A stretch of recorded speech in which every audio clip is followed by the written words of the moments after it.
5-6 октябрдагы элдик толкундоо Кыргызстанда парламенттик башкаруу өзүн актабагандыгын далилдеди. Жыйынтыгында саясий өнөктүктүн эртеси эле 7 тууандан эл Борбордук аянтка топтолуп, шайлоону тааныбастыгын жарыялашты. Анткени кезектеги парламенттик шайлоо өлкө тарыхындагы эң ыктуас өткөнү баарына айкын эле.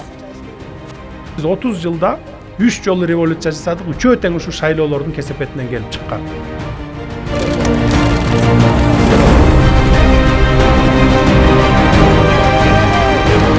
Конституциялык реформа боюнча бул жалгыз эле менин талабым эмес, бул элдин талабы.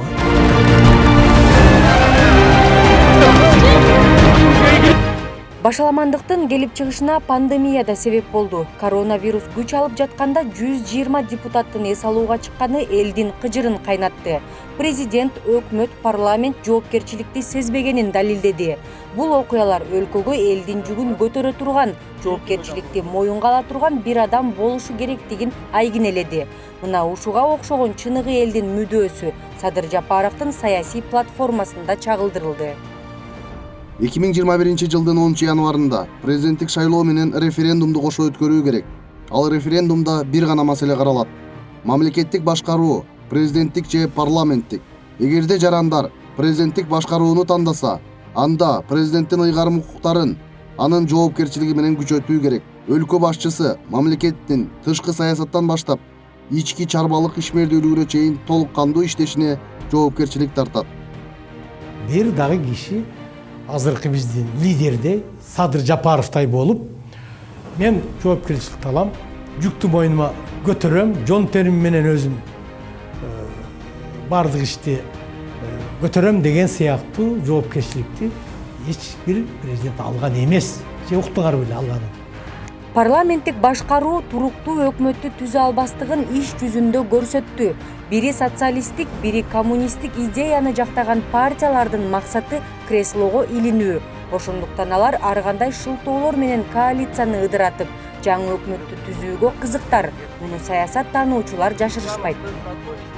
Кыргызстандын шартында эл шайлаган президент бир эле маалда өкмөттү дагы түзүп, анан өзү башкарыш керек. Ошондо эмне пайда болот? Биринчиден жооптуу саясий фигура пайда болот президент. Ал шайлоого баратканда шайлоонун жыйынтыгы менен мындай бир күчтүү, стабилдүү, мындай бир муштум болгон өкмөттү түзгөнгө мажбур болот. Ал жалгыз иштей албайт да. Кыргызстан чыныгы демократиялык коомго өтө турган өткөөл мезгилди баштан өткөрүүдө. Президенттик башкаруу авторитардык режимди алып келет дегендер жаңылышаарын талдоочулар белгилешет. Анткени өлкө башчыны тескей турган парламент жана сот бийлиги бар. Кыргыз элинде эгеле үй бүлөлүк башкарууну орноштурам, же болбосо жеке башкаруу кылам деп эч ким кыялданбашы керек. Бул далилденди.